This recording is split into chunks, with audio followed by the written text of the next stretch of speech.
அனைவருக்கும் வணக்கம். இன்னைக்கான ஜோதிட பதிவில் பார்க்க போகிற ரொம்ப முக்கியமான ஒரு பயனுள்ள ஜோதிட கணிப்பு என்ன அப்படின்னு பார்த்தீங்கன்னா, வருகின்ற மார்ச் 14ஆம் தேதி பார்த்தோம் அப்படின்னா சந்திர கிரகணம் நிகழுதுங்க. பொதுவாகவே சந்திர கிரகணம் அப்படின்னு சொன்னாலே ரொம்ப முக்கியத்துவம் வாய்ந்த ஒரு கிரகணம் அப்படின்னு சொல்லலாம். ஏன்னா வருடத்தில் பார்த்தோம் அப்படின்னா 4 கிரகணங்கள் முதல் 3 கிரகணங்கள் வரைக்கும் நிகழ்வதுண்டு. அந்த வகையில் பார்த்தோம் அப்படின்னா நடப்பாண்டான 2025ஆவது வருடத்தில் 2 சந்திர கிரகணங்களும் 2 சூரிய கிரகணங்களும் நிகழுது. இதில் நம்ம முதல்ல நிகழக்கூடிய கிரகணம் அப்படின்னு பார்த்தீங்கன்னா சந்திர கிரகணம். இந்த சந்திர கிரகணம் மார்ச் மாதம் 14ஆம் தேதி நிகழுது. அதிலும் இந்த சந்திர கிரகணம் பார்த்தீங்க அப்படின்னா கன்னி ராசியில் உத்திரம் நட்சத்திரத்தில் சந்திர பகவான் நிலை கொண்டிருக்காரு அப்படின்னு சொல்லலாம். இந்த சந்திர கிரகணம் பார்த்தோம் அப்படின்னா இந்திய நேரப்படி பார்க்கும் பொழுது காலையில் 9:27 மணிக்கு தொடங்கக்கூடிய சந்திர கிரகணம் பிற்பகல் 3:27 மணிக்கு முடிவடைதுங்க. இந்த சந்திர கிரகணம் இந்தியாவில் தெரியாது அப்படின்னு சொல்லலாம். அதனால் இதனுடைய சூதக காலம் செல்லாது, மத நடவடிக்கைகள்லையும் பெரிய அளவில் பாதிப்பை ஏற்படுத்தாது. இருந்தாலும் ஜோதிட ரீதியாக பார்த்தோம் அப்படின்னா கன்னி ராசியிலையும் உத்திரம் நட்சத்திரத்திலையும் இருக்கக்கூடிய சந்திர பகவானினுடைய இந்த கிரகணத்தினுடைய தாக்கம் அப்படிங்கிறது 12 ராசிக்காரர்கள் மத்தியிலையுமே மிகப்பெரிய அளவில் தாக்கத்தை அது ஏற்படுத்துது. அந்த வகையில் பார்க்கும் பொழுது கன்னி ராசியில் நிகழக்கூடிய இந்த சந்திர கிரகணத்தினுடைய காரணமாக சிம்ம ராசியில் பிறந்தவங்களுக்கு எப்படிப்பட்ட பலன்கள் கிடைக்கப்பெற போகிறது அப்படிங்கிறத பற்றின முழு தகவலை தாங்க இன்னைக்கு வீடியோவில் தெரிஞ்சுக்க போகிறோம். ஸோ இந்த பதிவு உங்களுக்கு மிக பயனுள்ள விகிதத்தில் இருக்கும். வீடியோவை ஸ்கிப் பண்ணாமல் கடைசி வரைக்கும் பாருங்கள்.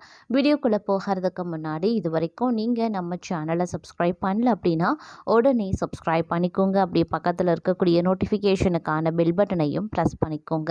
சரி நேர்களே, வாங்க வீடியோக்குள்ளே போகலாம்.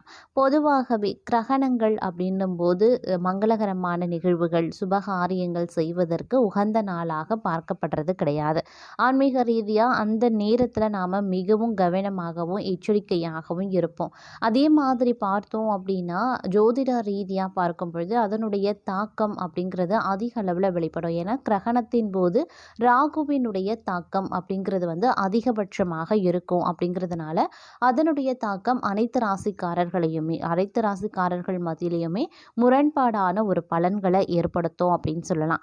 அந்த மாதிரியான நிலைகளில் கிரகணத்தின் போது பார்த்தோம் அப்படின்னா மனித வாழ்க்கையில் பதட்டம், பயம், குழப்பம் இந்த மாதிரியான பலதரப்பட்ட விஷயங்கள் ஆட்கொள்ளும். இந்த மாதிரியான நேரங்களில் கிரக நிலையில் ஏற்படக்கூடிய மாற்றமும் பார்த்திங்க அப்படின்னா பெரிதளவில் பாதிப்பை ஏற்படுத்துது. அந்த வகையில் நிகழக்கூடிய இந்த சந்திர கிரகணத்தின் போது நவக்கிரகங்களில் ஏற்படக்கூடிய மாற்றங்கள் அப்படிங்கிறது சிம்ம ராசிக்காரர்களுக்கு ஒரு குழப்பமான மனநிலையை அதிகபட்சமாக ஏற்படுத்துது. இந்த நேரத்தில் நீங்கள் ரொம்ப உஷாராகவும் கவனமுடனும் செயல்பட வேண்டியது அவசியமான ஒன்று. எல்லா விஷயத்திலையுமே சிந்தித்து செயலாற்ற வேண்டியது முக்கியமான ஒன்று அப்படின்னு கூட சொல்லலாம்.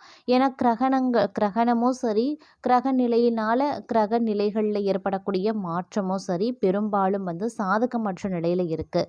அப்படிங்கிறதுனால எல்லா விஷயத்துலையுமே நாம் கொஞ்சம் உஷாராக தான் இருக்கணும். எல்லாத்துலேயுமே ஒரு அவசரமோ அலட்சியமோ இருக்கக்கூடாது. நிதானமும் பொறுமையும் இந்த காலத்தில் ரொம்ப முக்கியமான ஒன்று அப்படின்னு தாங்க சொல்லணும். அதனால் இந்த காலத்தை பொறுத்த வரைக்கும் எந்த அளவுக்கு நிதானமாக செயல்பட முடியுமோ அந்த அளவுக்கு நிதானமும் பொறுமை காக்க வேண்டியதும் முக்கியமான ஒன்று. எல்லா விஷயத்திலையுமே தீர ஆலோசனை பண்ணி நல்லா சிந்தித்து ஒரு முறைக்கு பல முறை யோசித்து ஒரு முடிவை எடுப்பது சால சிறந்தது அப்படின்னு சொல்லலாம். அதே சமயம் மற்றொரு புறம் பார்த்தோம் அப்படின்னா பல வகைகள்லையும் நீங்கள் எதிர்பார்த்த உதவி இந்த காலத்தில் கிடைக்க வாய்ப்புகள் சற்று கூடுதலாகவே இருக்குங்க. அதே மாதிரி நீண்ட நாட்களாக இருந்து வந்த வேதனையும் சோதனையும் மாறக்கூடிய ஒரு காலம் அப்படின்னு சொல்லலாம். இருப்பினும் உடல் ஆரோக்கியத்திலையும் கவனத்தை செலுத்துங்க. வாகனங்களில் செல்லும் போதும் அதீத கவனம் தேவைப்படும். அரசாங்க காரியங்களில் நீடித்த தடை அப்படிங்கிறது சிறிது காலத்திற்கு நீடிக்க தாங்க செய்யும். அதே சமயம் இந்த நேரத்தை பொறுத்த மட்டில் பார்த்தோம் அப்படின்னா உங்களுக்கு ஒரு ஏற்றத்தாழ்வுகள் பொருளாதார நிலைமையில் உருவாகவும் வாய்ப்புகள் சற்று கூடுதலாகவே இருக்கப்படுகிறது அப்படின்னு கூட சொல்லலாம். அதே சமயம் இந்த நேரம் அப்படிங்கிறத பார்த்தோம் அப்படின்னா ரொம்பவும் பார்க்கும் பொழுது உங்களுக்கு கொஞ்சம் சிறப்பானதாக அமைய பெற்றாலும் சில விஷயங்களில் வந்து காலதாமதம் இழுபறி அப்படின்ற ஒரு சில விஷயங்கள் வந்து உருவாகும். அப்படிங்கிறதுனால சின்ன சின்ன விஷயங்களில் கூட திட்டமிட்டு நீங்கள் செயல்படுவது அவசியமாகிறது. அதே மாதிரி நீண்ட நாள் பிரிந்த உறவுகள் ஒன்று சேரக்கூடிய ஒரு காலகட்டங்க. நீங்கள் வேண்டவே வேண்டாம் அப்படின்னு உதறி சென்ற உறவுகள் கூட உங்களை தேடி வரும். குறிப்பாக கணவன் மனைவிக்குள்ளே இருக்கக்கூடிய பிரச்சனைகள் பார்த்தீங்க அப்படின்னா ஒரு முடிவுக்கு வரக்கூடிய வாய்ப்பு இருக்கப்படுகிறது அப்படின்னு கூட சொல்லலாம். அதே மாதிரி நிதி நிலைமையை பொறுத்த வரைக்கும் கொஞ்சம் மோசமானதாக இருக்கும். அப்படிங்கிறதுனால ரொம்ப கவனத்தோடு செயல்பட வேண்டியது அவசியம். கடன் வாங்க வேண்டிய சூழல் ஏற்படுங்க. இந்த காலத்தில் உங்களுடைய உணவு மற்றும் உடல் ஆரோக்கியத்தில் கவனத்தை செலுத்துறதும் முக்கியமான ஒன்று அப்படின்னு நான் சொல்லணும். அது மட்டும் இல்லாமல் இந்த காலகட்டத்தில் உடல் நலத்தில் கூடுதல் கவனம் ரொம்ப ரொம்ப முக்கியம். வாழ்க்கை துணை, தொழில், கூட்டாளி ஸ்தானத்தில் பார்த்தோம் அப்படின்னா இந்த காலம் அப்படிங்கிறது கொஞ்சம் வந்து மோசமான விளைவுகளை ஏற்படுத்தக்கூடிய வகையில் தான் இருக்குது. அதனால் வாழ்க்கை துணை, கூட்டாளி, தொழில் இந்த மாதிரியான விஷயங்களில் வந்து கொஞ்சம் கூடுமான வரைக்கும் அதிக எச்சரிக்கை உணர்வுடன் இருக்க பாருங்க. அதே மாதிரி திருமண வாழ்க்கையிலையும் வந்து கருத்து வேறுபாடுகள் அதிகரிக்கலாம். நீங்கள் செய்யக்கூடிய தொழில் வியாபாரத்தில் கூட்டாளிகளை அனுசரித்து செல்லுங்க. உங்களுடைய கணக்குகளை வெளிப்படையாக வைப்பதும் அவசியம். துணையுடன் இருக்கக்கூடிய கருத்து வேறுபாடுகளை நீங்களே பேசி தீர்த்து கொள்வது ரொம்ப நல்லது. வணிக கூட்டாளிகளால் ஏமாற்றம் அடைய வாய்ப்புகளும் இருக்குங்க. உணவு பழக்க வழக்கத்தில் அதீத கவனத்தோடு இருப்பது ரொம்ப ரொம்ப முக்கியமான ஒன்று அப்படின்னு நான் சொல்லணும். அதே சமயம் இந்த காலகட்டத்தை பொறுத்த வரைக்கும் பல வகைகளில் வந்து பிரச்சனைகளை நீங்கள் எதிர்கொள்ள வேண்டிய சூழ்நிலையும் உருவாகலாம். அப்படிங்கிறதுனால கொஞ்சம் எச்சரிக்கையாக எல்லா விஷயத்திலையுமே சிந்தித்து செயல்படுவது ரொம்ப ரொம்ப அவசியமான ஒன்றுங்க. அதே மாதிரி எந்த ஒரு விஷயத்துலையுமே பார்த்தீங்கன்னா பொறுமை அப்படிங்கிறது ரொம்ப ரொம்ப முக்கியம். பொறுமையை நீங்கள் இழந்தீங்க அப்படின்னா தேவையில்லாத சிக்கல்கள், தேவையில்லாத பிரச்சனைகளை எதிர்கொள்ள வேண்டியதாக இருக்கும். இந்த காலகட்டத்தை பொறுத்த வரைக்கும், இந்த பங்குனி மாதத்தை பொறுத்த வரைக்கும் கிரகங்களினுடைய சேர்க்கை அப்படிங்கிறது அவ்வளவா சாதகமாக இல்லை. அதாவது சூரிய பகவான் மற்றும் சனி பகவானினுடைய சேர்க்கையும் பார்த்தீங்கன்னா உங்களுக்கு பல வகைகளில் துன்பங்களை ஏற்படுத்தும். அதே மாதிரி சனி மற்றும் ராகுவினுடைய சேர்க்கையும் பார்த்தீங்க அப்படின்னா பல வகைகளில் சவால்கள் எதிர்கொள்ள வேண்டியதாகவும் இருக்கும். அதனால் பொறுமையை கடைபிடிக்க வேண்டியது அவசியமாகிறது. முன் கோபத்தை வெளிப்படுத்தக்கூடாது. நிதானமாக இருந்தால் மட்டுமே உங்களுக்கான நன்மைகள் நடக்குங்க.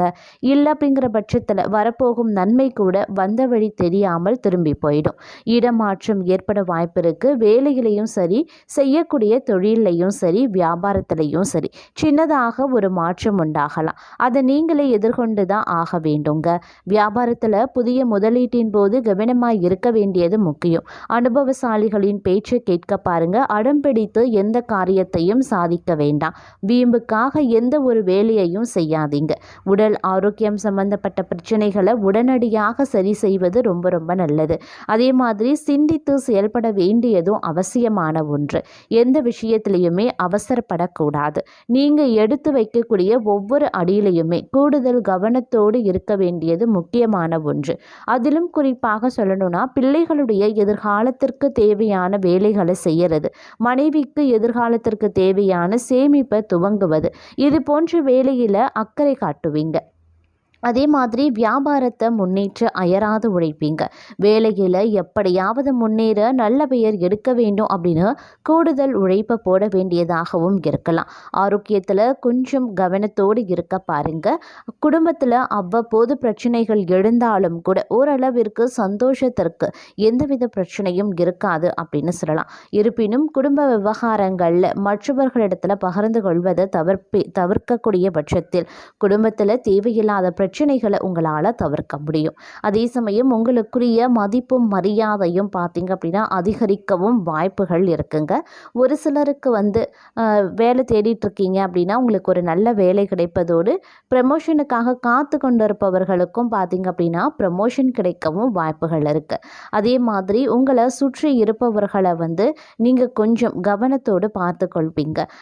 இந்த காலகட்டத்தை பொறுத்த மட்டும் பார்த்தோம் அப்படின்னா நிறைய விஷயங்களில் வந்து ஏற்றத்தாழ்வுகள் இருக்கத்தான் செய்யும். இந்த காலத்தில் ரொம்பவும் அடக்கம் நிறைந்து காணப்படுவீங்க அப்படின்னு சொல்லலாம். எவ்வளவு தான் பெயர் புகழ் அந்தஸ்து வசதி உங்களுக்கு கூடினாலும் அதை நீங்கள் வெளிக்காட்ட மாட்டீங்க. உங்களுக்கு கீழே இருக்கிறவங்களை தாழ்த்தி பேச வேண்டாங்க. எல்லோரையும் சரிசமமாக நடத்துவது ரொம்ப ரொம்ப நல்லது அப்படின்னு சொல்லலாம். நீங்கள் இவ்வாறு நடந்து கொள்ளக்கூடிய பட்சத்தில் உங்களுக்கு இன்னும் நல்லது நடக்க அதிக அளவில் வாய்ப்புகளும் இருக்குங்க. அதே மாதிரி வேலை செய்யக்கூடிய இடத்துல வியாபாரத்தில் நினச்சதை விட ஒரு நல்ல முன்னேற்றம் நீங்கள் அடையணும் அப்படின்னு நினைக்கிறீங்கன்னா கொஞ்சம் கூடுமான வரைக்கும் அதிக உழைப்பை தர வேண்டியதாக இருக்கும்.